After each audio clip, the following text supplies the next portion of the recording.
Hi, and welcome to another episode of Boozing with Boomers. I'm Dave, and I've been on a quest to learn how to make a great balanced cocktail. So please hit the subscribe button so we can go on this journey together. Today we're going to make the Boulevardier, which is a classic cocktail that dates back to Prohibition. During Prohibition, many American bartenders moved to Europe, and Harry McElhone ended up opening up the famous Harry's Bar in Paris. There he met writer Erskine Gwynne, who is the editor of the magazine The Boulevardier, which was about street life and culture in Paris. Erskine taught Harry this new cocktail, which was equal parts bourbon, Compari, and Sweet Vermouth, which Harry then named the Boulevardier in his honor. Today, bartenders recommend using rye over bourbon and change the proportion to be more spirit forward, but I want to honor the original recipe that was first published in Harry's book, Barflies and Cocktails, in 1927. However, I do agree that rye makes it a better cocktail as it gives it more layers of flavor and more complexity on the finish. And by the way, for those that are familiar with the Negroni, sometimes this is called the whiskey version of the Negroni, which uses gin instead of whiskey. However, the Boulevardier was invented 20 years before the Negroni, so really the Negroni is the gin version of the Boulevardier. So let's get started. We're going to use one of my favorite ryes for cocktails, Sazerac rye. We've got Campari and Cinzano vermouth, but also you could use a higher end vermouth as well, which works really well with the bitters in Compari, like Carpano Antica. But I'm also trying to make sure that we keep all these cocktails reasonable from a cost standpoint. We can always elevate it depending on your mood, but I want to be able to make a cocktail that I try, that I like, using what I call base bar ingredients. All right, so like we said, it was equal parts, so it's very easy to remember, and it's a 3-part classic cocktail. First, we're going to put in the vermouth, which is the least expensive of our 3 ingredients. Then we'll put in the Campari, which is the nice red, bright red, bitter. And then 1 ounce of rye. So it's 1 ounce, 1 ounce, 1 ounce. But again, I am making 2. And if you're having a party, this is a great cocktail that you could just batch up and then pour it and stir it once your guests arrive, because we're going to get close to having guests. This is a stirred drink with ice cubes flying all over the place.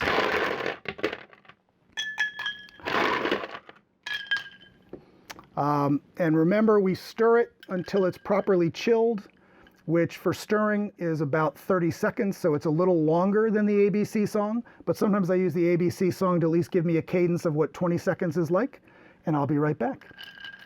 B, C, D, E, F, G, H, I, J, K, L, M, N, O, P, Q, R, S, T, U, V, W, X, Y, and Z. Now I said my ABCs. Next time, won't you work with me? 1.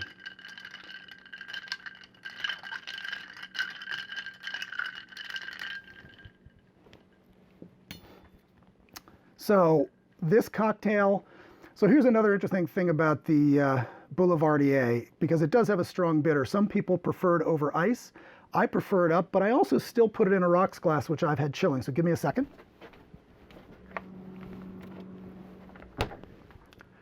And like I've said before, a lot of times I like drinks served up because you get the purity of the cocktail as it comes out.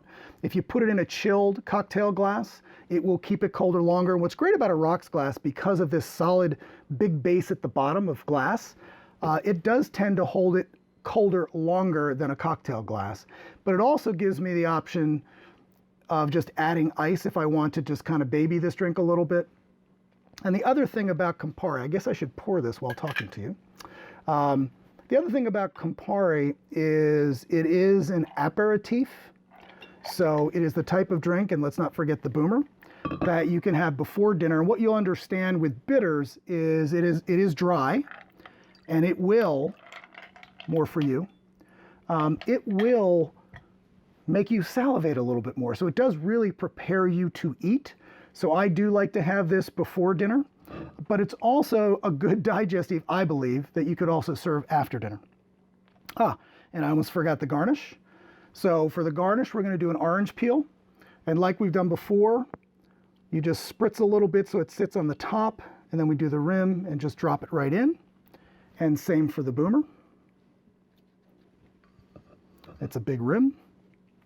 So let's see how I did.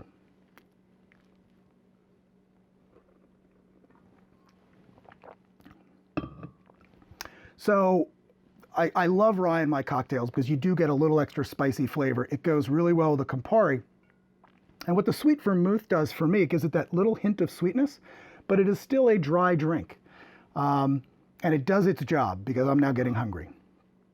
So I hope you liked today's episode. If you did, please hit the like button and subscribe so we can go on this journey with Boozing with Boomers together. Thank you and cheers.